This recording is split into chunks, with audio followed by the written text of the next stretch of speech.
മഹാനായ സയ്യിദന ഉമർ ഇബ്നുൽ ഖത്താബ് റളിയല്ലാഹു തആല അൻഹു ചാട്ടവാർ എടുത്തിട്ട് സ്വന്തം തല്ലിക്കിട്ട് റൂമിൻ്റെ അകത്തിരുന്നിട്ട് ശരീരത്തിനോട് ചോദിക്കും, നീ അങ്ങനെ ചെയ്തില്ല, ഇങ്ങനെ ചെയ്തു. നമ്മൾ ചാട്ടവാറ് കൊണ്ട് തല്ലണ്ട, നീ ചാട്ടവാറ് പോയിട്ട് ഒരു ഈർക്കൽ കഷ്ടം കൊടുത്തിട്ട് നീ തല്ലണ്ട. ഈ സദസ്സിലിരുന്നിട്ട് 2018 നീ ചെയ്തു കൂട്ടിയതിനെ മുഴുവനും ഒന്ന് ചിന്തിച്ച് നോക്കിക്കേ, എന്തായിരിക്കും നിൻ്റെ മറുപടി? സ്വന്തമായിട്ട് നാട്ടുകാരെ നന്നാക്കാനോ അല്ലെങ്കിൽ മറ്റുള്ളവരെ നന്നാക്കാനല്ല, സ്വന്തമായിട്ടൊന്ന് വിലയിരുത്തി നോക്ക്.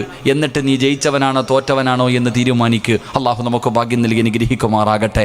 എൻ്റെ പ്രിയമുള്ള സഹോദരങ്ങളെ, ആരും ചിന്തിക്കാനും നോക്കാനൊന്നും ഇരിക്കേണ്ട, ഒറ്റ തീരുമാനമേ ഉള്ളൂ. 2018 ഞാനും നിങ്ങളും എന്താ ചെയ്തതെന്ന് ചോദിച്ചാൽ പച്ച മലയാളത്തിൽ ഏറ്റവും ഒന്നും വേണ്ട ചാടി എഴുന്നേറ്റ് നിന്ന് പറയാനുള്ള ധൈര്യമുണ്ട്, ഞാൻ പാവങ്ങൾ മാത്രമേ ചെയ്തിട്ടുള്ളെന്ന്. 2018 നിൻ്റെ ജീവിതത്തിൽ ചെയ്ത ഒരു നന്മ പറയാൻ പറഞ്ഞാൽ ഒന്നുമില്ല. എൻ്റെ പ്രിയപ്പെട്ടവരെ, ജീവിതത്തിൽ ചെയ്തിരിക്കുന്നത് മുഴുവനും 99.3% പാവമാണ് ചെയ്തിരിക്കണേ, ഒരല്പമേ ഉള്ളൂ നന്മ പറയാൻ. അപ്പോൾ എൻ്റെ പ്രിയപ്പെട്ട സഹോദരങ്ങളെ, നിങ്ങൾ ചോദിക്കും, ഉസ്താദെ ഈ ചെയ്തു കൂട്ടിയ പാപങ്ങളൊക്കെ ഞങ്ങൾ എവിടെ കൊണ്ട് കഴുകിക്കളയാനാ? ഈ ചെയ്തു കൂട്ടിയിരിക്കുന്ന പാപങ്ങൾ, ഒരുപാട് ജീവിതത്തിൽ പാപം ചെയ്തല്ലോ, ഈ പാപങ്ങൾ മുഴുവനും ഞങ്ങൾ എവിടെ കൊണ്ട് കഴുകിക്കളയാനാ? മോനെ, അതിനുള്ള മറുപടി അല്ല തന്നെ പറയുന്നുണ്ടാ. ഖുർആനിൽ എല്ലാം അല്ല പറയുന്നുണ്ട്. അള്ളാഹുവിൻ്റെ വിശുദ്ധമായ ഖുർആനിൽ നീ ചോദിക്കുന്ന എല്ലാ ചോദ്യങ്ങൾക്കും മറുപടി അല്ല തന്നെ പറയുന്നുണ്ട്. അള്ളാഹു പഠിക്കാൻ ഭാഗ്യം തരുമാറാകട്ടെ. എന്താപ്പോൾ അള്ളാഹു പഠിക്കാൻ ഭാഗ്യം തരുമാറാകട്ടെ. അള്ളാഹിൻ്റെ ഖുർആനിൽ ഏറ്റവും കൂടുതൽ പ്രാവശ്യം അള്ളാഹു പറഞ്ഞത് എന്താ? അള്ളാഹുവിൻ്റെ വിശുദ്ധമായ ഖുർആനിൽ അള്ളാഹു ഏറ്റവും കൂടുതൽ പ്രാവശ്യം പറഞ്ഞ എന്താ? നീ ചിന്തിക്കാത്ത എന്തെന്ന് അല്ല ചോദിച്ചാൽ, എടാ നീ ബുദ്ധിയുള്ളവനല്ലേ? അല്ല ചോദിച്ചൊരു ചോദ്യമുണ്ട്, എടാ നീ ചിന്തിക്കാൻ കഴിവുള്ളവനല്ലേ, എന്തേ നീ ചിന്തിക്കാത്ത? അല്ല ചോദിച്ചതാ, ചിന്തിക്ക്. അള്ളാഹുവിൻ്റെ വിശുദ്ധമായ ഖുർആൻ എല്ലാത്തിനും മറുപടി പറയുന്നുണ്ട്. നിൻ്റെ ഒരു ചോദ്യം, എല്ലാ ചോദ്യങ്ങൾക്കുമുള്ള മറുപടി അള്ളാഹു പണ്ടേ പറഞ്ഞു വെച്ചിട്ടുണ്ട്. അള്ളാഹു പഠിക്കാൻ ഭാഗ്യം തരുമാറാകട്ടെ. എൻ്റെ പ്രിയമുള്ള സഹോദരങ്ങളെ, ചെയ്തു പോയ പാപങ്ങൾ മുഴുവനും എന്ത് ചെയ്യാനാ ഉസ്താദെ? ഒരുപാടുണ്ട്. നന്മയേക്കാൾ 100 എടുത്താൽ 99 പാപം, ഒരു നന്മയെ എൻ്റെ ജീവിതത്തിലുള്ള ഈ 99 പാപങ്ങൾ ഞാൻ എന്ത് ചെയ്യാനാ എന്ന് ചോദിച്ചാൽ അതിനുള്ള മറുപടി അള്ളാഹു തന്നെ പറയുന്നുണ്ട്. അള്ളാഹുവിൻ്റെ വിശുദ്ധമായ ഖുർആൻ അതിനുള്ള മറുപടി പറയുന്നുണ്ട്. മഹാനായ യൂനുസ് നബി അലൈഹിസ്സലാം, അള്ളാഹുവിൻ്റെ പ്രവാചകനായ യൂനുസ് നബി അലൈഹിസ്സലാമിൻ്റെ ചരിത്രം എടുത്തു നോക്കൂ. അള്ളാഹുവിൻ്റെ വിശുദ്ധ ഖുർആൻ യൂനുസ് നബിയുടെ ചരിത്രം പറഞ്ഞു തരുന്നുണ്ട്.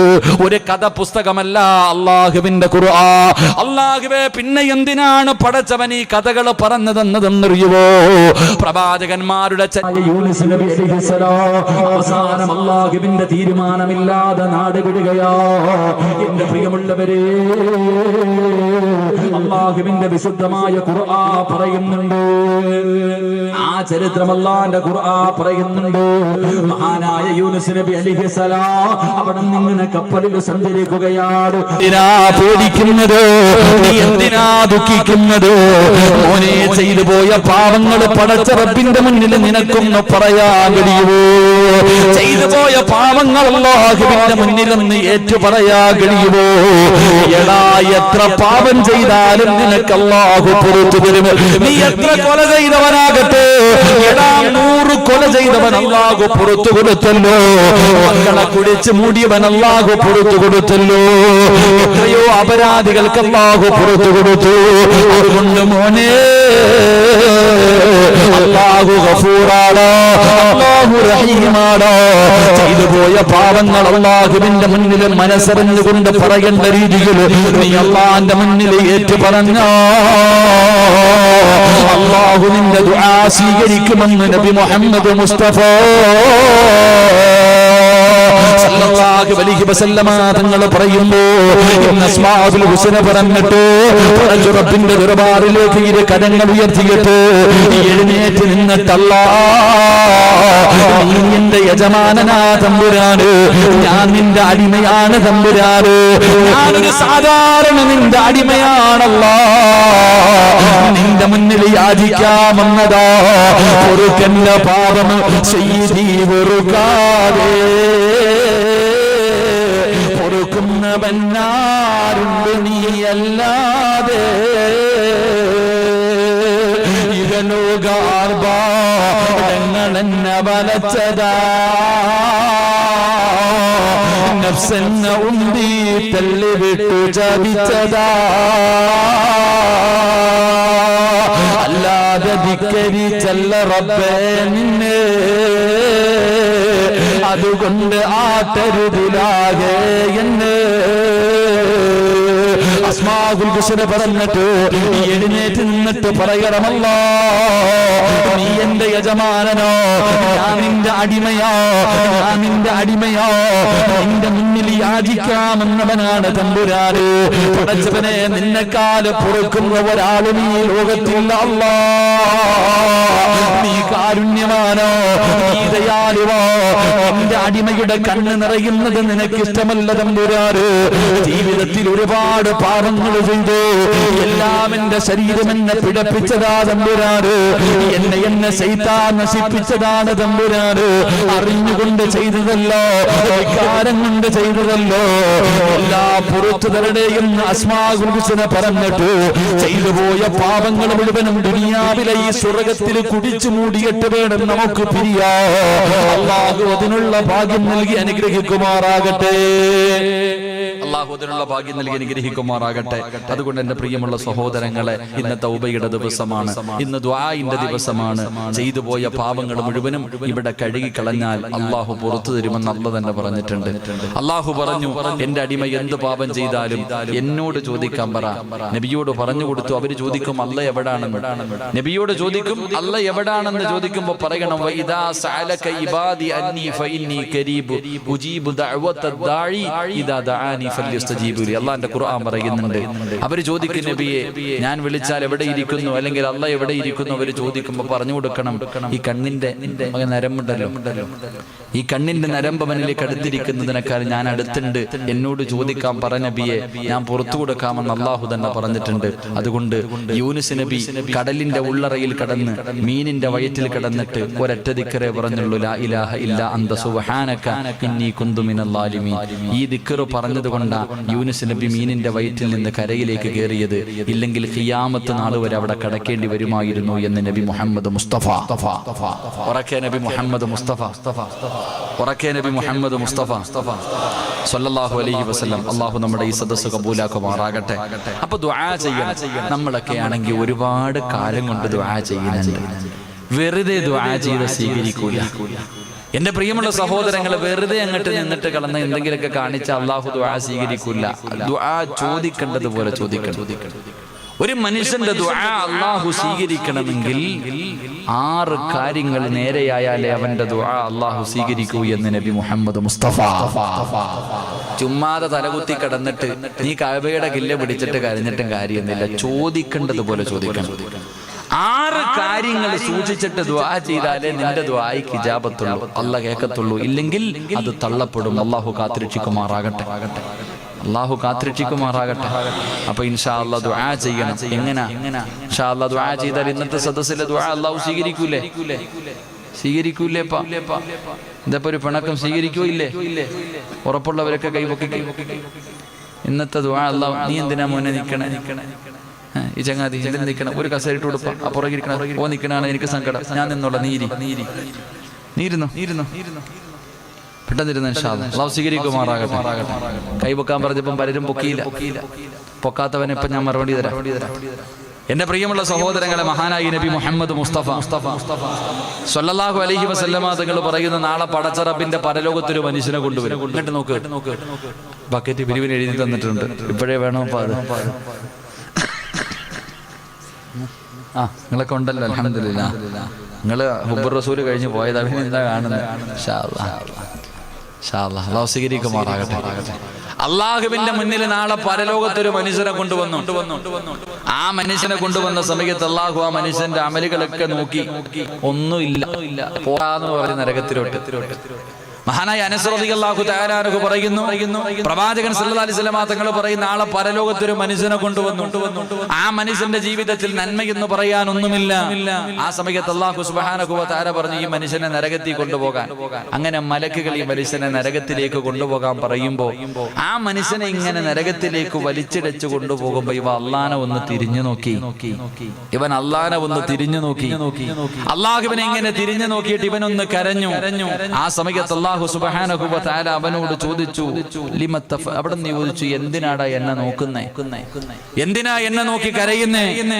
ആ സമയത്ത് ആ മനുഷ്യൻ പറഞ്ഞു യാ റബ്ബി തദ്കിറു ഖൗലക, അല്ലാഹുവേ നിന്റെ ഖുർആനിലെ ഒരു വാചകം എനിക്ക് ഓർമ്മ വന്നു തമ്പുരാനെ, നിന്റെ ഖുർആനിലെ പരിശുദ്ധമായ ഖുർആനിലെ ഒരു വാചകം എനിക്ക് ഓർമ്മ വന്നു തമ്പുരാനെ, അതുകൊണ്ടാണ് ഞാൻ നിന്നെ നോക്കിയിട്ട് കരഞ്ഞതെന്ന് പറയുമ്പോ അല്ലാഹു സുബ്ഹാനഹു വ തആല ചോദിച്ചു നിനക്ക് ആ ഓർമ്മ വന്ന ആയത്തേതാ, എന്റെ ഖുർആനിലെ ഏത് വാചകമാണ് നിനക്ക് ഓർമ്മ വന്ന് ചോദിക്കുമ്പോ റബ്ബുൽ ഗഫൂറുർ റഹ്മാൻ, നീ ഗഫൂറാണ് റഹീമാണ് എന്ന പരിശുദ്ധമായ ഖുർആനിലെ ഒരു ആയത്ത് എനിക്ക് ഓർമ്മ വന്നു, അതുകൊണ്ടാണ് ഞാൻ നിന്നെ നോക്കിയിട്ട് കരഞ്ഞതെന്ന് പറയുമ്പോ അല്ലാഹു മലക്കുകളോട് പറയുന്നു അവനെ വലിച്ചിടച്ചു കൊണ്ടുപോകാറ്, അവനെ നരകത്തിലേക്ക് വലിച്ചിടച്ചു കൊണ്ടുപോകാ. അതാ മലക്കുകൾ ഇങ്ങനെ കൊണ്ടുപോവുകയാണ്, അതാ നരകത്തിന്റെ മുന്നിലെത്തുന്നതാ മധ്യഭാഗത്തെത്തുമ്പോ പിന്നെയും ആ മനുഷ്യൻ അല്ലാഹുവിന്റെ ഭാഗത്തേക്ക് തിരിഞ്ഞു നോക്കുകയാ. അപ്പോഴും അല്ലാഹു ചോദിച്ചു എന്തിനാടാ നീ എന്നെ നോക്കിയിട്ട് കരയുന്നത്? ആ സമയത്ത് പറഞ്ഞു ലിബദ അല്ലാഹുവിന്റെ റസൂലിനോട് പറയുകയാ, അല്ലാഹുവിനോട് പറയുന്നു യാ റബ്ബി തദക്കർതു ഖൗലക, നിന്റെ ഖുർആനിലെ ഒരു വാചകം എനിക്ക് ഓർമ്മ വന്നു തമ്പുരാനെ. അല്ലാഹു ചോദിച്ചു ഏത് വാചകമാണ്? വമൻ യഗ്ഫിറു ദുനൂബി ഇല്ലല്ലാഹ്, എത്ര വലിയ പാപം ചെയ്താലും നീ പുറത്തു തരുന്നവനാണെന്നുള്ള ഖുർആനിന്റെ വാചകം എനിക്ക് ഓർമ്മ വന്നു, അതുകൊണ്ടാണ് നോക്കിയതെന്ന് പറയുമ്പോ അല്ലാഹു മലക്കുകളോട് പറയുന്നവനെ നരകത്തിലേക്ക് വലിച്ചെറിയാ. അവസാനം അവന്റെ നരകത്തിന്റെ മുന്നിൽ കണ്ടു ചെല്ലുമ്പോ നരകത്തിന്റെ വാതിലിന്റെ മുന്നിൽ നിന്നിട്ട് ആ മനുഷ്യൻ പിന്നെയും തിരിഞ്ഞിങ്ങനെ നോക്കിയിട്ട് കരയുകയാ. അല്ലാഹു ചോദിച്ച് എന്തിനാടാ എന്നെ നോക്കിയിട്ട് കരയുന്നത്? അല്ലാഹുവേ വിശുദ്ധ ഖുർആനിലെ ഒരു വാചകം എനിക്ക് ഓർമ്മ വന്നു അല്ലാ, അതുകൊണ്ടാണ് നോക്കിയതെന്ന് പറയുമ്പോ ഏതാടടാ നിനക്ക് ഓർമ്മ വന്ന ആയത്ത്? യാ ഇബാദിയല്ലദീന അസ്റഫൂ ലാ അൻഫുസിഹിം ലാ തഖ്നതൂ മിർ റഹ്മത്തില്ലാഹ്, സ്വന്തം ശരീരങ്ങളോട് എത്ര വലിയ അക്രമം പ്രവർത്തിച്ചവരാണെങ്കിലും നബിയേ അവരോട് എന്നോട് ചോദിക്കാൻ പറ നബിയേ, എത്ര വലിയ പാപം ചെയ്തവനാണെങ്കിലും ഞാൻ പുറത്തു കൊടുക്കുന്നവനാണെന്നുള്ള ഖുർആനിന്റെ ആയത്ത് ഓർമ്മ വന്നിട്ട് നോക്കിയതാണെന്ന് പറയുമ്പോ അല്ലാഹു മലക്കുകളോട് പറയുന്നു അവനെ വിടാതെ. അതാ നരകത്തിന്റെ മുന്നിലേക്ക് നരകത്തിൽ വലിച്ചെറിയാൻ കൊണ്ടുപോയവനെ അല്ലാഹു തിരിച്ചു വിളിക്കുകയാ. അല്ലാഹു തിരിച്ചു വിളിച്ചിട്ട് പറയുന്നു ഈ സ്വർഗമുണ്ടല്ലോ, അല്ലാഹുവിന്റെ റസൂൽ പറയുന്നു ദുനിയാവും അതിന്റെ 10 ഇരട്ടി വലിപ്പമുള്ള ഒരു സ്വർഗം ഞാൻ നിനക്ക് തരികയാ. എന്തിനാണെന്നറിയുമോ? എന്നെ കൊണ്ട് പ്രതീക്ഷ വെച്ചതിന്റെ പേരില്, അല്ലാഹുവിനെ കൊണ്ട് പ്രതീക്ഷ വെച്ചതിന്റെ പേരില് അല്ലാഹു ആ മനുഷ്യന് സ്വർഗം കൊടുത്തെന്ന് പ്രവാചകൻ അവിടെ പറഞ്ഞു തരുമ്പോ സഹോദരാ ദുആ ചെയ്താ സ്വീകരിക്കണോ? വെറുതെ ചെയ്താ പോരാ, വെറുതെ തൗബ ചെയ്താ പോരാ, നിസ്കരിച്ചിട്ട് കിടന്ന് കരഞ്ഞാ പോരാ. സദഖ ചെയ്തിട്ട് ദുആ ചെയ്യുന്നവരുണ്ട്, സുജൂദിൽ കിടന്ന് കരയുന്നവരുണ്ട്, തഹജ്ജുദ് നിസ്കരിച്ചിട്ട് ദുആ ചെയ്യുന്നവരുണ്ട്. എങ്കിലൊരു മനുഷ്യന്റെ തൗബ അല്ലാഹു സ്വീകരിക്കണമെങ്കിൽ റസൂലുള്ളാഹി പറയുകയാ 6 നിയമങ്ങളുണ്ടെന്ന് നബി മുഹമ്മദ് മുസ്തഫ. ഉറക്കെ നബി മുഹമ്മദ് മുസ്തഫ, ഉറക്കെ നബി മുഹമ്മദ് മുസ്തഫ സല്ലല്ലാഹു അലൈഹി വസല്ലമ തങ്ങൾ പറഞ്ഞു ഒരു മനുഷ്യന്റെ ദുആ അല്ലാഹു സ്വീകരിക്കണമെങ്കിൽ വെറുതെ സ്വീകരിക്കൂല. എത്ര നിയമം? 6 നിയമങ്ങൾ പാലിച്ചിട്ട് ദുആ ചെയ്താലേ അവന്റെ തൗബ അല്ലാഹു സ്വീകരിക്കൂ എന്ന് നബി മുഹമ്മദ് മുസ്തഫ. അല്ലാഹുവിന്റെ റസൂൽ പറഞ്ഞു നമുക്ക് പഠിക്കാൻ അല്ലാഹു ഭാഗ്യം തരുമാറാകട്ടെ. ഈ 6 കാര്യങ്ങൾ സൂക്ഷിച്ചിട്ട് ദുആ ചെയ്താൽ ദുആ സ്വീകരിക്കും. നിന്റെ ദുആ അല്ലാഹു സ്വീകരിച്ചോ എന്നറിയാൻ, ഒരാളുടെ ദുആ അല്ലാഹു സ്വീകരിച്ചോ എന്നറിയാൻ 8 അടയാളമുണ്ടെന്ന് നബി മുഹമ്മദ് മുസ്തഫ. ഒരാൾ ദുആ ചെയ്തു, ഈ ചെയ്ത ദുആ അള്ളാഹു സ്വീകരിച്ചോ എന്നറിയാനുള്ള വഴിയുണ്ട്. 8 അടയാളങ്ങളുണ്ട്. ആ 8 അടയാളങ്ങൾ ഉണ്ടെങ്കിൽ നീ ചെയ്ത കാര്യം അള്ളാഹു സ്വീകരിച്ചിട്ടുണ്ട്. അള്ളാഹു ഈമാൻ തരുമാറാകട്ടെ, അള്ളാഹു ഈമാൻ തരുമാറാകട്ടെ. 6 എണ്ണം പറയാൻ പറ്റി. ഇപ്പൊ തന്നെ 10:45 കഴിഞ്ഞു. ഇനി 1 മണിക്കൂറേ ഉള്ളൂ. ഈ 1 മണിക്കൂറിന്റെ ഉള്ളിൽ 6ഉം പറഞ്ഞു തീർക്കണമെന്ന് എനിക്ക് ആഗ്രഹമുണ്ട്. 6 എണ്ണം പറയാം ഇൻഷാ അല്ലാഹ്. ബാക്കി 8 അടയാളം അടുത്ത സദസ്സിൽ എവിടെങ്കിലും വെച്ച് പറയാം. ഒരാളുടെ തൗബ അള്ളാഹു സ്വീകരിച്ചെങ്കിൽ 8 അടയാളം. കേട്ടോ, ഒരു മനുഷ്യന്റെ ദുആ അള്ളാഹു സ്വീകരിക്കണമെങ്കിൽ, ഒരു മനുഷ്യന്റെ തൗബ അള്ളാഹു സ്വീകരിക്കണമെങ്കിൽ 6 നിയമങ്ങളുണ്ട്. അത് പാലിച്ചുകൊണ്ട് ദുആ ചെയ്താലേ അള്ളാഹു സ്വീകരിക്കൂ. അള്ളാഹു ഈമാൻ തരുമാറാകട്ടെ, അള്ളാഹു ഈമാൻ തരുമാറാകട്ടെ. വിഷമൊന്നും ഇല്ലല്ലോ, പിണക്കൊന്നും ഇല്ലല്ലോ എന്നോട്? ചൊടിയുണ്ടാ ഉണ്ടാർക്കെങ്കിലും? നിങ്ങൾക്ക് ആർക്കും ഞാൻ 5 നയാ പൈസ തരാനില്ലല്ലോ, പിന്നെ എന്തിനാ ചൊടിക്കണേ? നമ്മൾ തമ്മിൽ എന്തെങ്കിലും ബാധ്യത ഉണ്ടോ? ഹക്കടപാടുണ്ടോ? ഒന്നുമില്ല. ഇൻഷാ അല്ലാഹ് നമുക്ക് എല്ലാവർക്കും അല്ലാഹു സുബ്ഹാനഹു വ തആല മരിക്കുന്നതിന് മുമ്പ് ഹജ്ജ് ചെയ്യാനുള്ള തൗഫീഖ് അനുഗ്രഹിക്കുമാറാകട്ടെ. അല്ലാഹു ഹജ്ജ് ഉംറയൊക്കെ ചെയ്യാൻ ഭാഗ്യം തരുമാറാകട്ടെ. നിങ്ങളൊക്കെ ദുആ ചെയ്യണം. എനിക്കാണെങ്കിൽ എൻ്റെ ഫാമിലി ആയിട്ട് ഉംറ പലരും ഡേറ്റ് ചോദിക്കുന്നുണ്ട്, കൊടുക്കായില്ലപ്പ. ഞാനൊന്ന് ഉംറയ്ക്ക് പോകണം എൻ്റെ മോനെയും കൊണ്ട്, എൻ്റെ ഭാര്യയും മക്കളെയും കൊണ്ട്. എനിക്ക് ഇൻഷാ അല്ലാഹ് മാർച്ച് മാസം അവസാനം ഉംറയ്ക്ക് പോകണമെന്ന് ആഗ്രഹമുണ്ട്. ഇവിടെ കാസർഗോഡുള്ള ഒരു ഗ്രൂപ്പിലാണ് പോണേ. കമ്മീഷനൊന്നും ഇല്ല. ആരും കണ്ടെങ്കിൽ കൂടിക്കോണം കേട്ടോ. കമ്മീഷൻ പണിയാരൊന്നുമില്ല. എന്തെങ്കിലും ഉണ്ടെങ്കിൽ കൂടിക്കോണം. അല്ലെങ്കിൽ എവിടെയെങ്കിലും ആരെയും എൻ്റെ ഗ്രൂപ്പിൽ വരണമെന്ന് നിർബന്ധം എൻ്റെ ഒന്നും അല്ല. ഞാൻ പോണ ഗ്രൂപ്പിൽ വരണമെന്ന് നിർബന്ധമൊന്നുമില്ല. അത് പറഞ്ഞാൽ ഞങ്ങൾക്ക് കമ്മീഷൻ ഉണ്ട്, നിർബന്ധമില്ല. എല്ലാവരും മരിക്കുന്നതിന് മുമ്പ് മക്കത്ത് പോകണം. അല്ലാഹു ഭാഗ്യം തരുമാറാകട്ടെ. പോകണ്ടേ? പോണോ? അങ്ങനത്തെ ഒരു മടി കാണിക്കട്ടെ. പറ മനുഷ്യ, പോണോ? ഉറക്ക ഇൻഷാ അല്ലാഹ് പറ. അല്ലാഹു ഇൻഷാ അല്ലാഹ് പറഞ്ഞവരെ മൊത്തം നീ അവിടെ എത്തിക്കണേ തമ്പുരാനെ. പറയാത്തവനെ ഒരവസരം കൂടെ തരാം. ഒന്ന് ഇൻഷാ അല്ലാഹ് പറഞ്ഞേ. ഇനി പറയാത്തവന്റെ കാര്യത്തിൽ അള്ളാഹിനെ തീരുമാനിക്കട്ടെ. ഞാൻ എന്താ പറയാ, ഓനങ്ങനാണല്ലോ. ശൈത്താനെക്കാളും വലിയ ശൈത്താന്മാരുണ്ട്. അള്ളാഹു കാത്തുരക്ഷിക്കുമാറാകട്ടെ.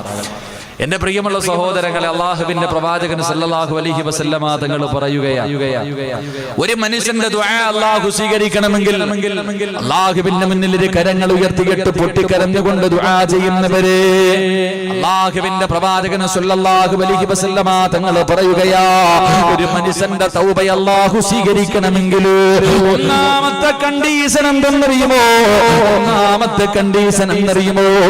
വമാ ഉമിറൂ إلا ليعبدوا الله مخلصين.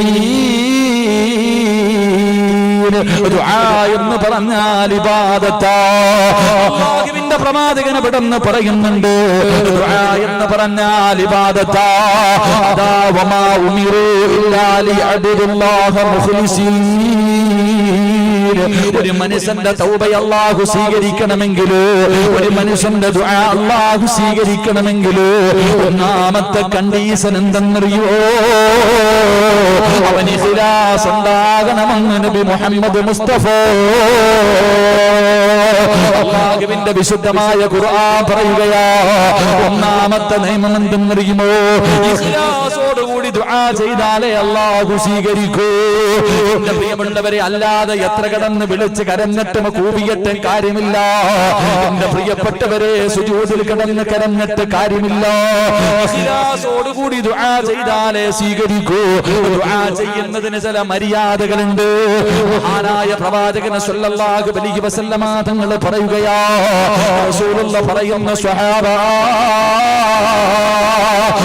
അല്ലാഹുവിന്റെ പ്രവാചകൻ അവിടെ നിന്ന് നോക്കുമ്പോ ഒരു മനുഷ്യന് ശബ്ദമുയർത്തിയിട്ട് കടന്ന് വിളിച്ചുകൂടി കരഞ്ഞുകൊണ്ട് ദുആ ചെയ്യുകയാ. അല്ലാഹുവേ, കരഞ്ഞു വിളിച്ചുകൊണ്ട് ഇങ്ങനെ ദുആ ചെയ്യുകയാ. ആ മനുഷ്യനോട് അല്ലാഹുവിന്റെ റസൂൽ ചോദിച്ചു, മനുഷ്യ, കേൾവിയില്ലാത്തവനോടല്ല നീ കടന്ന് വിളിച്ചു പോകുന്നത്, കണ്ണിന് കാഴ്ചയില്ലാത്തവനോടല്ല നീ ചോദിക്കുന്നത്, കണ്ണിന് കാഴ്ചയുള്ളവനോടാണ്, ചെവി കേൾക്കുന്നവർ റബ്ബിനോടാ നീ ദുആ ചെയ്യുന്നത്. അതുകൊണ്ട് നീ നിന്റെ ശബ്ദം താഴ്ത്തിയിട്ട് ദുആ ചെയ്യണേ എന്ന് നബി മുഹമ്മദ് മുസ്തഫ സല്ലല്ലാഹു അലൈഹി വസല്ലമ തങ്ങൾ പറയുന്നു. ഒരു മനുഷ്യൻ ദുആ ചെയ്യുമ്പോ ഒരുപാട് വിളിച്ചു കൂവിയിട്ടും ദുആ ചെയ്യാൻ പാടില്ല. അതുപോലെ ശബ്ദം താഴ്ത്തിയിട്ടും ദുആ ചെയ്യാൻ പാടില്ല. രണ്ടിന്റെയും മധ്യത്തിലെ ദുആ ചെയ്യാവൂ എന്ന് നബി മുഹമ്മദ് മുസ്തഫ. കടന്നിങ്ങനെ വിളിച്ചു കൂവല, അല്ലോ അല്ലോ അല്ലോ. വേണ്ട മോനെ, വേണ്ട, ഇഖ്ലാസ് ഉണ്ടാകില്ല എന്ന് നബി മുഹമ്മദ് മുസ്തഫ. നീ ആരോടാ ദുആ ചെയ്യണം? ചെവി വെക്കണം അള്ളാഹിനോടല്ലേ. അള്ളാഹുവിന്റെ റസൂൽ സല്ലല്ലാഹു അലൈഹി വസല്ലം തങ്ങൾ നോക്കുമ്പോ വിളിച്ചൂവി കരഞ്ഞ് ദുആ ചെയ്യുന്ന ഒരാളോട് ചേട്ടാ നീ പൊട്ടനോടൊന്നുമല്ല ദുആ ചെയ്യണം, അള്ളാഹിക്ക് ചെവി വെക്കും, അള്ളാഹിക്ക് കണ്ണ് കാണാം, നീ ഇങ്ങനെ നടന്ന് വിളിച്ചു പോവണ്ട. അതുകൊണ്ട് വലിയ ശബ്ദത്തിൽ വിളിച്ചു പോയി ദുആ ചെയ്യരുത്, ഇഖ്ലാസ് നഷ്ടപ്പെട്ടു പോകും. മനസ്സിന്റെ സാന്നിധ്യം, അള്ളാഹുവിനോടുള്ള ബന്ധം നഷ്ടപ്പെട്ടു പോകും. അതുപോലെ പതുക്കെയും ചെയ്യരുത്. പതുക്കെ ചെയ്താൽ എന്ത് ചെയ്യും? മനുഷ്യന്റെ ശ്രദ്ധ നഷ്ടപ്പെട്ടു പോകും. അതുകൊണ്ട് രണ്ടിന്റെയും മധ്യത്തിൽ വേണം ദുആ ചെയ്യാൻ. അള്ളാഹു ഈമാൻ തരുമാറാകട്ടെ. എന്റെ പ്രിയമുള്ളവരെ, ഇഖ്ലാസോടുകൂടി ദുആ ചെയ്യണം. ഇഖ്ലാസോടുകൂടി. ഇഖ്ലാസ് എന്ന് പറഞ്ഞാൽ എന്താ? ഇഖ്ലാസ് എന്ന് പറഞ്ഞാൽ എന്താ? ചരിത്രത്തിൽ കാണാം, ഒരു മനുഷ്യൻ നോക്കുമ്പോ ഒരു മരം ഇങ്ങനെ നിൽക്കുന്നുണ്ട്. ആൾക്കാർ മുഴുവനും മരത്തിനെ ആരാധിക്കാൻ തുടങ്ങി. മരത്തിനെ മുഴുവനും ആരാധിക്കുന്നത് കണ്ടപ്പോ ഈ മനുഷ്യന് സഹിച്ചില്ല. അള്ളാഹുബെ, മുസ്ലിമായ ഈ മനുഷ്യൻ ഒരു കോടാലി എടുത്തോണ്ട് പോയിട്ട് ഈ മരം വെട്ടാൻ വേണ്ടി പോവാ. മരം വെട്ടിമുറിക്കുന്നതിന് വേണ്ടി കോടാലിയും എടുത്തോണ്ട് അങ്ങോട്ട് പോകുമ്പോ ഇബ്ലീസ് വന്നിട്ട് കയറി തടഞ്ഞു. ഇബ്ലീസിനും കൊടുത്തു 4 എടുത്ത് പണയിട്ടളഞ്ഞു.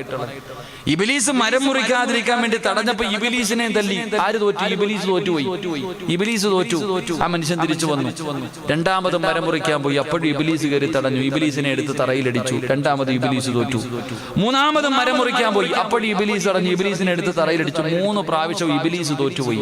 അപ്പൊ ആ മനുഷ്യനോട് ഇബ്ലീസ് പറഞ്ഞു കൊടുത്തു, ഈ മരം മുറിക്കാതിരിക്കുവാണെങ്കിൽ എല്ലാ ദിവസവും സുബഹി നിസ്കാരം കഴിയുമ്പോൾ നിന്റെ തലകണയുടെ അടിയിൽ ഞാനൊരു സ്വർണ്ണ നാണയം കൊണ്ടുവച്ചേരാം. എന്ത് പറഞ്ഞു?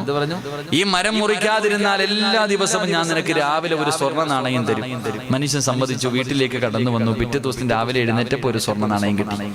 രണ്ടാമത്തെ ദിവസം നോക്കുമ്പോൾ അപ്പോഴും ഒരു സ്വർണ്ണ നാണയം കിട്ടി. മൂന്നാമത്തെ ദിവസം നോക്കുമ്പോൾ സ്വർണ്ണ നാണയം കാണുന്നില്ല. ഉടനെ കോടാലി എടുത്തിട്ട് മരം വെട്ടാൻ പോയി. മൂന്നാമത്തെ ദിവസം സ്വർണ്ണ നാണയം കിട്ടാതെ വന്നപ്പോ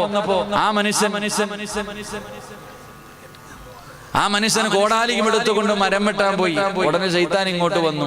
ഈ മനുഷ്യൻ ശൈത്താനുമായിട്ട് യുദ്ധം തുടങ്ങി. ഈ മനുഷ്യനെ ശൈത്താൻ തലകീഴായിട്ട് എടുത്ത് ഒറ്റയടി. ഇവൻ തോറ്റുപോയി. ആ സമയത്ത് ഈ മനുഷ്യൻ ചോദിച്ചു, ഞാൻ എന്തേ തോറ്റത്? അപ്പൊ ഇബ്ലീസ് പറഞ്ഞു കൊടുത്തു, എടാ, നീ 3 പ്രാവശ്യം മരം മുറിക്കാൻ വന്നത് അള്ളാഹുവിന്റെ തൃപ്തി കാംക്ഷിച്ചിട്ടാ. ഇപ്പം വന്നത് പൈസ കിട്ടാത്തതിന്റെ ദേഷ്യത്തില. എന്റെ പ്രിയമുള്ളവർ, ഇതിൽ ചിന്തിക്കാൻ നമുക്ക് ഒരുപാടുണ്ട്. എന്റെ പ്രിയമുള്ള സഹോദരങ്ങളോട് അതുകൊണ്ട് പറയുകയാ, മോനെ, അള്ളാഹുവിന്റെ മുന്നിൽ പൊട്ടിക്കരഞ്ഞുകൊണ്ട് ദുആ ചെയ്യുമ്പോ നിനക്ക് വേണ്ട ഒന്നാമത്തെ കാര്യം എന്തെന്നറിയുവോ?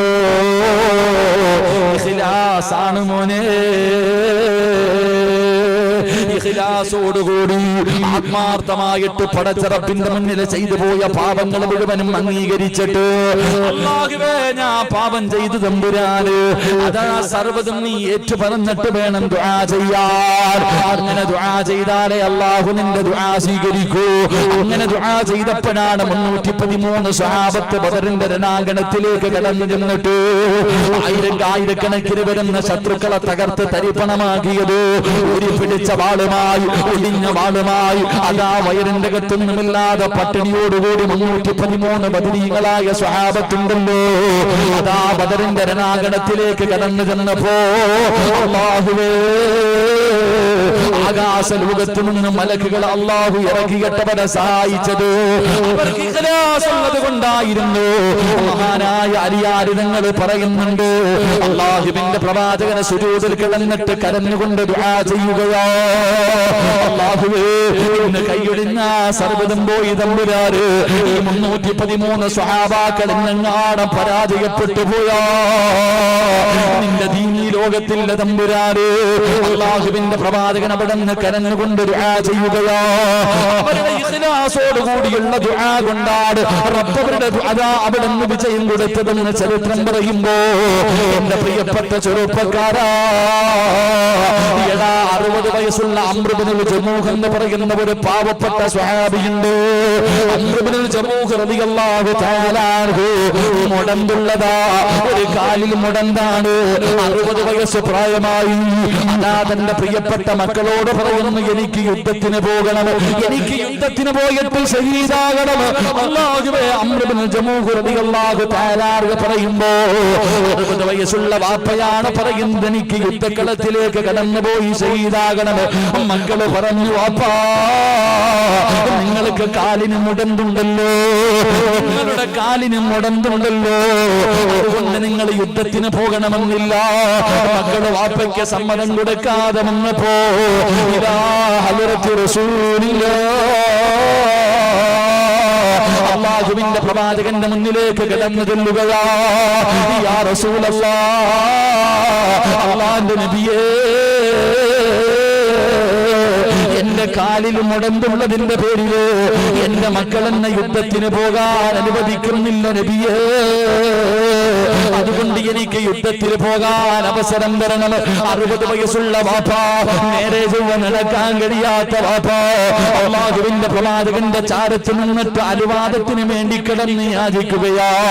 മോനെ കറങ്ങാൻ പോകാനല്ല, ഗൾഫിൽ പോകാനല്ലോ, ന്യൂഇയർ ആഘോഷിക്കാനല്ലോ, ക്രിസ്മസ് ആഘോഷിക്കാനല്ലോ, രണാങ്കണത്തിലേക്ക് കടന്നു ചെന്നിട്ട് അല്ലാഹുവിന്റെ ദീനിന് വേണ്ടി പോരാടിയിട്ട് വീരവൃത്തം ധരിച്ചിട്ട് പടച്ചറപ്പിന്റെ അനുഗ്രഹങ്ങൾ കൊണ്ട് നിറച്ച സ്വർഗത്തിലേക്ക് പച്ചപ്പറവയെ പോലെ പറന്നു പോകാറുള്ള കൊടി കൊണ്ടോ, 70 പേരെ സ്വർഗത്തിൽ കൊണ്ടുപോകാറുള്ള മോഹം കൊണ്ടോ, ഒന്നാമത്തെ തുള്ളി രക്തം ഭൂമിയിൽ വീഴുമ്പോഴേ ചെയ്തു പോയ പാപങ്ങൾ മുഴുവനും കഴുകിക്കളയുകയോ, നാളെ കബറിന്റെ അകത്ത് നിന്ന് എഴുന്നേറ്റ് വരുമ്പോ രക്തമൊലിപ്പിച്ചുകൊണ്ട് പടച്ചറപ്പിന്റെ കോടതിയിലേക്ക് കടന്നു വരുമ്പോ അല്ലാഹു ചോദിക്കുന്നു, നിനക്ക് ഞാൻ തന്ന ആയുസെന്തിനു വേണ്ടി ചിലവഴിച്ചു എന്ന് ചോദിക്കുമ്പോ, അല്ലാഹുവേ, എന്റെ കുടുംബം നിനക്ക് വേണ്ടി തന്നു തമ്പുരാന്, എന്റെ കൈ കൊടുത്ത് പടച്ചവര്, എന്റെ കാല് കൊടുത്ത് പടച്ചവര്, എന്റെ ജീവിതം കൊടുത്ത് പടച്ചവര് എന്ന് പറയാനുള്ള കൊതി കൊണ്ടാണ് നബിയേ.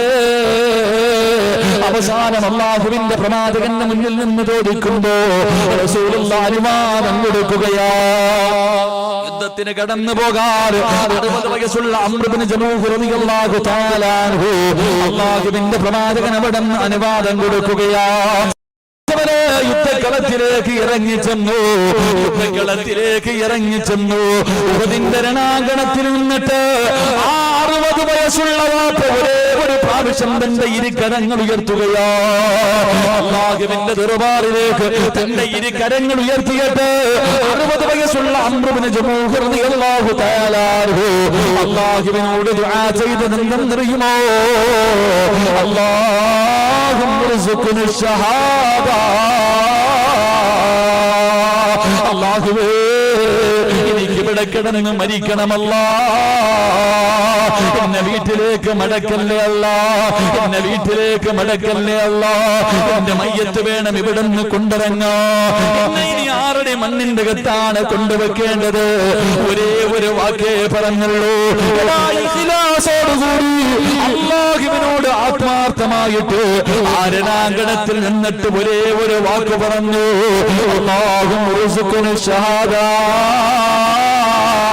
എനിക്ക് നീ ശഹീദാവാൻ ഭാഗ്യം തരണേ അല്ലാ. ഇറങ്ങിപ്പോയടാ, യഥാ ഉഹദിന്റെ രണാങ്കണത്തിലേക്ക് കടന്നുപോയി.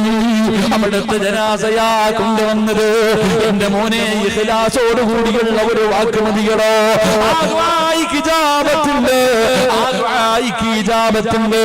രണാങ്കണത്തിലേക്ക് കടന്നു പോകുന്നതിന് മുമ്പ് അതാ ഇന്ന് ന്യൂഇയർ ആഘോഷിക്കാ കൂട്ടുകാരൻ നിന്നെ വിളിച്ചല്ലോ, കൂടെ പോയവരുണ്ടല്ലോ.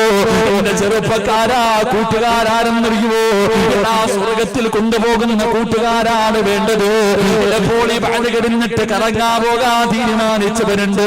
പോകല്ലേ ചെറുപ്പക്കാരാ, യഥാർത്ഥ കൂട്ടുകാരനാരെന്നറിയുവോ? അതാ ഉഹദിന്റെ രണാങ്കണത്തിൽ യുദ്ധം നടക്കുന്നതിന്റെ തലേ ദിവസമുണ്ടല്ലോ, അതാ ഒരു കൂട്ടുകാരൻ പാതിരാത്രി വീട്ടിലേക്ക് കടന്നു വരികയോ. ഒരു കൂട്ടുകാരനെ തിരഞ്ഞിട്ട് പാതിരാത്രി വീട്ടിൽ വന്നിട്ട് വിളിച്ചിറക്കുന്ന എന്റെ കൂടെയൊന്ന് വരുവോ, എന്റെ കൂടെയൊന്ന് വരുവോ? കുടിക്കാനല്ല, സിനിമയ്ക്ക് പോകാനല്ല, വ്യഭിചരിക്കാനല്ലോ, വൃത്തികേടുകൾ ചെയ്യാനല്ലോ.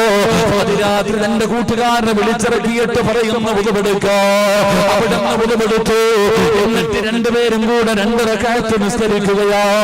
നമസ്കാരം കഴിഞ്ഞിട്ട് തന്റെ ആത്മാർത്ഥ സുഹൃത്തിന്റെ കയ്യിൽ പിടിച്ചിട്ട് പറഞ്ഞു, ഞാൻ ദുആ ചെയ്യാ പോകുകയോ, എന്നോട് സ്നേഹമുണ്ടെങ്കിൽ നീ ആമീൻ പറയടേ. എന്നിട്ട് റബ്ബേ, നിസ്കാരം കഴിഞ്ഞിട്ട് കൂട്ടുകാരനെ പുറകിലിരുത്തിയിട്ട് അവിടെ നിന്ന് ദുആ ചെയ്യുന്നു, അല്ലാഹ്, നാളെ ഉഹദിന്റെ രണാങ്കണത്തിലേക്ക് പോകുകയാണ് റബ്ബേ. എന്നെക്കാളും ആരോഗ്യമുള്ള ഒരു നല്ല എതിരാളിയെ എനിക്ക് തരണേ അല്ലാഹ്. അവൻ എന്റെ കൈ വെട്ടി മുറിക്കണേ അല്ലാ, അവൻ എന്റെ കാല് വെട്ടി മുറിക്കണേ അല്ലാ, അവൻ എന്റെ ചെവി മുറിച്ചെടുക്കണേ അല്ലാ, എന്റെ ശരീരത്തിന്റെ ഭാഗങ്ങൾ മുഴുവനും അവന് തുണ്ടം തുണ്ടമായി വെട്ടി മുറിക്കണേ അല്ലാ. അവനൊന്ന് ദുആ ചെയ്യുമ്പോ കൂട്ടുകാരൻ ആമീൻ പറയാൻ കഴിയുന്നില്ല. കയ്യിൽ പിടിച്ചിട്ട് പറയുന്ന പറ കൂട്ടുകാരാ ആമീൻ, എനിക്ക് വേണ്ടി ഒന്ന് ആമീൻ പറയുമോ? അവസാന പാതിരാത്രി കൊണ്ട് കൂട്ടുകാരിൽ നിന്ന് ദുആ ചെയ്ത് ആമീൻ പറഞ്ഞു. ഒറ്റേ ദിവസം യുദ്ധം കഴിഞ്ഞു കൂട്ടുകാരനെ തെരഞ്ഞു ഓടുമ്പോ അല്ലാഹുവേ ശരീരം മുഴുവനും വെട്ടിമുറിച്ചിട്ട് രണാങ്കണത്തിൽ കിടക്കുകയാണ്. അതാ രണാങ്കണത്തിൽ കിടക്കുകയാ. അടുത്തേക്ക് ഓടിച്ചെന്നു അവിടുന്ന് തലയെടുത്ത് മടിയിൽ വെച്ച് എന്നിട്ട് പറയുകയാ, അല്ലാഹു എന്റെ ദുആ സ്വീകരിച്ചല്ലോ, എല്ലാത്തിനും നീ സാക്ഷിയാ. അവിടുന്ന് പറഞ്ഞു കൊടുത്തെന്ന് ചരിത്രം പറയുമ്പോ ഇഖ്ലാസില്ലാത്ത ദുആ അല്ലാഹുവിന് വേണ്ട, ഇഖ്ലാസില്ലാത്ത ദുആ അല്ലാഹുവിക്ക് വേണ്ട. ഇഖ്ലാസില്ലാത്തത് കൊണ്ടാണ് ലോകത്ത് എത്ര വലിയ പാപം ചെയ്താലും അല്ലാഹു പുറത്തു കൊടുക്കുന്നവനാണല്ലോ, അല്ലാഹു കരുണയുള്ളവനാണല്ലോ, അല്ലാഹു ദയാലുവാണല്ലോ. ഇബ്ലീസിന് മാത്രം അല്ലാഹു പുറത്തു കൊടുക്കാത്തത്.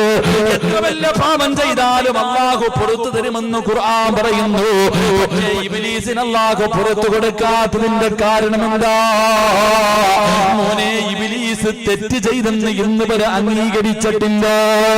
അവനെ തെറ്റ് ചെയ്തു എന്നവൻ അംഗീകരിക്കുന്നില്ല. അതുകൊണ്ട് നീ അങ്ങനെയാകല്ലേ, നീ അങ്ങനെയാകല്ലേ. ഇഖ്ലാസോടുകൂടി ദുആ ചെയ്താല് ഒരു മനുഷ്യന്റെ പ്രാർത്ഥന അല്ലാഹു സ്വീകരിക്കൂ എന്ന് നബി മുഹമ്മദ് മുസ്തഫ സല്ലല്ലാഹു അലൈഹി വസല്ലമ തങ്ങൾ പറയുമ്പോ രണ്ടാമത്തെ കാര്യമുണ്ട്. ഒരു മനുഷ്യന്റെ തൗബ അല്ലാഹു സ്വീകരിക്കണമെങ്കിൽ രണ്ടാമത്തെ കാര്യമെന്താ? ഇസ്തഗ്ഫിറൂ റബ്ബക്കും ഇന്നഹു കാന ഗഫാറാ. മോനെ, രണ്ടാമത്തെ കാര്യമെന്നറിയുമോ? ഇസ്തിഗ്ഫാർ പറയണേ എന്ന് നബി മുഹമ്മദ് മുസ്തഫ. ഇസ്തിഗ്ഫാർ പറയണേ. അസ്തഗ്ഫിറുല്ലാഹല്ലദീ.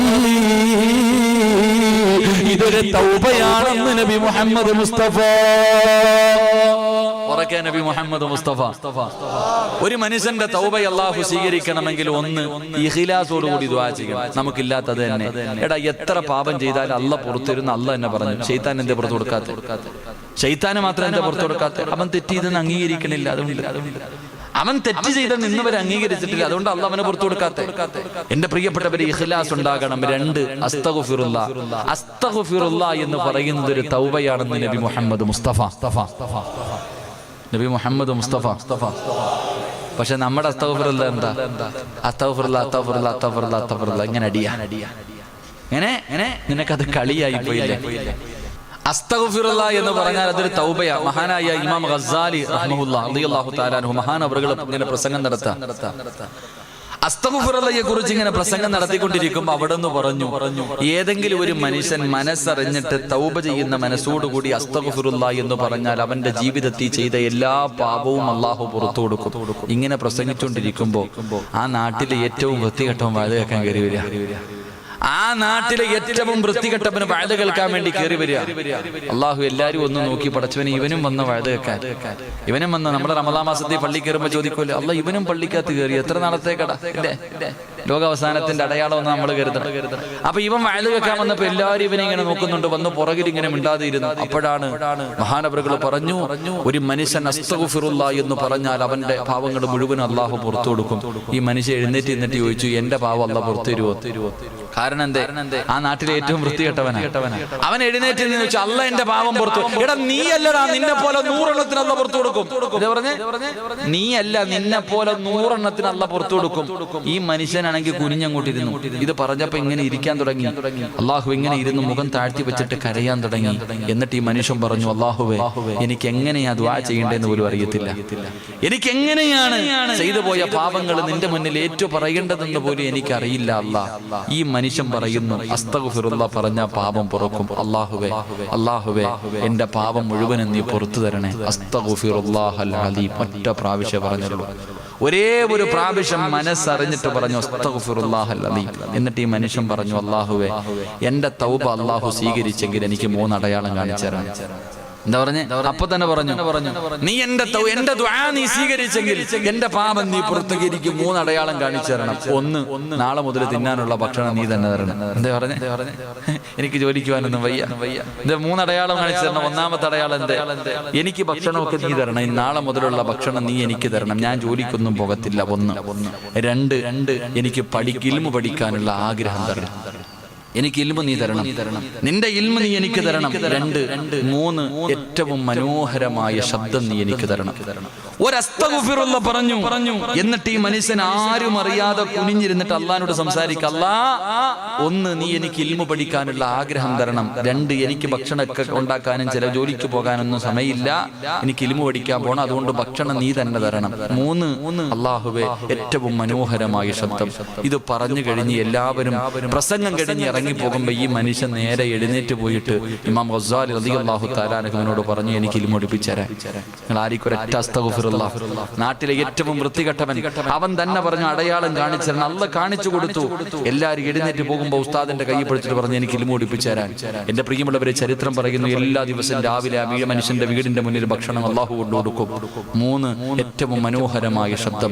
അവിടുന്ന് പറയുന്നു, ആ മനുഷ്യൻ ഖുർആൻ ഓതുമ്പോ വ്യഭിചരിക്കാൻ പോകുന്ന പെണ്ണുപോലും വന്നിരിക്കുമായിരുന്നു. പറവകളെ ഖുർആൻ ഓതുന്നത് കേൾക്കാൻ വന്നിരിക്കുമായിരുന്നു എന്ന് ചരിത്രം പഠിപ്പിക്കുന്നു. അല്ലാഹു ഈമാൻ തരുമാറാകട്ടെ. അതുകൊണ്ട് സഹോദര, അസ്തഗ്ഫിറുല്ലാഹ് എന്ന് പറഞ്ഞ് കളിയാക്കാനുള്ള ദിക്റല്ല, അത് തൗബയാണെന്ന് നബി മുഹമ്മദ് മുസ്തഫ സ്വല്ലല്ലാഹു അലൈഹി വസല്ലമ തങ്ങൾ പറയുമ്പോൾ അസ്തഗ്ഫിറുല്ലാഹല്ലദീ എന്നാണ് പൊന്നുമോനെ പറയേണ്ടത്. പ്രതിഫലം എന്തെന്നറിയുമോ? അല്ലാഹുവിന്റെ പ്രവാചകൻ പറഞ്ഞു, നീ എപ്പോഴും ഇത് പറയടേ. ലോകത്തിന്റെ നേതാവ് ഏറ്റവും കൂടുതൽ പ്രാവശ്യം ഒരു ദിവസം പറഞ്ഞത് സുബ്ഹാനല്ലാഹല്ല, അൽഹംദുലില്ലാഹല്ല, അല്ലാഹു അക്ബർ അല്ല. അല്ലാഹുവിന്റെ പ്രവാചകൻ എല്ലാ ദിവസവും 100 പ്രാവശ്യം അസ്തഗ്ഫിറുല്ലാഹൽ പ്രവാചകൻ അവിടെന്ന് പറയുമായിരുന്നു എന്ന് ചരിത്രം പറയുമ്പോ ലോകത്തിന്റെ നേതാവ് പറഞ്ഞ ഇസ്തിഗ്ഫാറ, ലോകത്തിന്റെ നേതാവ് പറഞ്ഞ ദിക്റാ. അതുകൊണ്ട് എന്റെ പ്രിയമുള്ളവരോട് പറയാറുള്ളത്, അല്ലാഹുവിന്റെ പ്രവാചകൻ അവിടെന്ന് അനസ് റളിയല്ലാഹു തആല അൻഹു പറയുന്നുണ്ട്, ഒരിക്കൽ അല്ലാഹുവിന്റെ പ്രവാചകൻ പറഞ്ഞു, സ്വഹാബാ 70 പ്രാവശ്യം ഇസ്തിഗ്ഫാർ പറ സ്വഹാബാ. അല്ലാഹുവിന്റെ പ്രവാചകൻ പറഞ്ഞു 70 പ്രാവശ്യം അസ്തഗ്ഫിറുല്ലാഹ് പറയാറ്. സ്വഹാബികൾ അതാ അസ്തഗ്ഫിറുല്ലാഹ് പറയുകയാണ്. അനസ് റളിയല്ലാഹു തആല അൻഹു ചോദിക്കുന്നു, നബിയേ എന്തിനാ 70 എന്ന് പറഞ്ഞത്? 70 എന്ന് എണ്ണം പറയാറുള്ള കാരണം എന്താ? ചെറുപ്പക്കാരാ പറയാ മടിക്കുന്നു. എടാ ഇന്ന് 70 പ്രാവശ്യം അസ്തഗ്ഫിറുല്ലാഹ് പറയാതെ ഉറങ്ങുന്നു. ഇന്നത്തെ ദിവസം മുതൽ ഇവിടെ നിന്ന് തൗബ ചെയ്തിട്ട് പിരിയുകയാണ്. അല്ലാഹുവേ 2019 അല്ലാഹുവേ എല്ലാ ദിവസവും രാത്രി കിടന്നുറങ്ങുന്നതിന് മുമ്പ് ആത്മാർത്ഥമായിട്ട് അസ്തഗ്ഫിറുല്ലാഹൽ അലീം 70 പ്രാവശ്യം പറഞ്ഞ അല്ലാഹു നിനക്ക് തരുന്ന പ്രതിഫലം. ഇന്ന് കിടന്നുറങ്ങുന്നതിന് മുമ്പ് ഏതെങ്കിലും ഒരു മനുഷ്യൻ 70 പ്രാവശ്യം അസ്തഗ്ഫിറുല്ലാഹ് പറഞ്ഞ ഇന്നത്തെ ദിവസം നീ ചെയ്ത 700 പാവങ്ങൾ അല്ലാഹു പുറത്തു തരുമെന്ന് ആദരവായ പ്രവാചകൻ നബി മുഹമ്മദ് മുസ്തഫ സല്ലല്ലാഹു അലൈഹി വസല്ലമ തങ്ങൾ പറയുകയാ, 700 പാവം അല്ലാഹു പുറത്തു തരികയാ. എന്താടാ വേണ്ടത്? നിനക്ക് എന്തേ വേണ്ടത്? ഇന്ന് ചെയ്ത 700 പാവങ്ങൾ അല്ലാഹു പുറത്തു തരണമെങ്കിൽ 70 പ്രാവശ്യം ഇസ്തിഗ്ഫാർ പറഞ്ഞാ പുറത്തു തരുമെങ്കിൽ അത്രയെങ്കിലും നിനക്കൊന്ന് കുറച്ചുകൂടെ, അത്രയെങ്കിലും നിനക്കൊന്ന് കുറച്ചുകൂടെ. അല്ലാഹുവേ ഇന്ന് മുതൽ ഇസ്തിഗ്ഫാർ പറയാ ഞങ്ങൾക്ക് ഭാഗ്യം തരണേ അല്ലാഹ്. അല്ലാഹു ഭാഗ്യം നൽകുമാറാകട്ടെ. ഇന്ന് മുതൽ 70 പ്രാവശ്യം ഇസ്തിഗ്ഫാർ പറയും. ഇന്നത്തെ രാത്രി പറഞ്ഞിട്ടേ ഉറങ്ങാവൂ. അല്ലാഹു ഭാഗ്യം തരുമാറാകട്ടെ. തീരുമാനിക്കുന്നവർ കൈവക്ക്. ഇന്നത്തെ കാര്യം ഞാൻ ചോദിക്കും, നാളെ മുതൽ നിന്റെ ഇഷ്ടം. കൈവക്ക്. എന്തേ പ്രതിഫലം? പ്രതിഫലം കേട്ടോ. കൈ പൊക്കിയവർക്ക് അല്ലാഹു തരുന്ന പ്രതിഫലം. കൈ പൊക്കിയവർക്ക് അല്ലാഹു തരുന്ന പ്രതിഫലം. പൊക്കാത്തവൻ കരഞ്ഞു. പൊക്കാത്തവൻ കരയുന്നത് കേട്ടോ. ഒന്ന്, അള്ളാഹുവിന്റെ റസൂൽ സല്ലല്ലാഹു അലൈഹി വസല്ലമ തങ്ങൾ പറഞ്ഞു, ഇന്ന് ചെയ്ത 700 പാപം അള്ളാഹു പുറത്തു തരുമെന്ന് നബി മുഹമ്മദ് മുസ്തഫ. രാവിലെ ഉറക്കത്തിൽ നിന്ന് എഴുന്നേറ്റ് വൈകുന്നേരം കിടന്നുറങ്ങുന്നതിന് മുമ്പ് നീ 70 പ്രാവശ്യം ഇസ്തിഗ്ഫാർ പറഞ്ഞ ഇന്ന് ചെയ്തത് മുഴുവനും പോയി. അള്ളാഹു കാത്തുരക്ഷിക്കുമാറാകട്ടെ.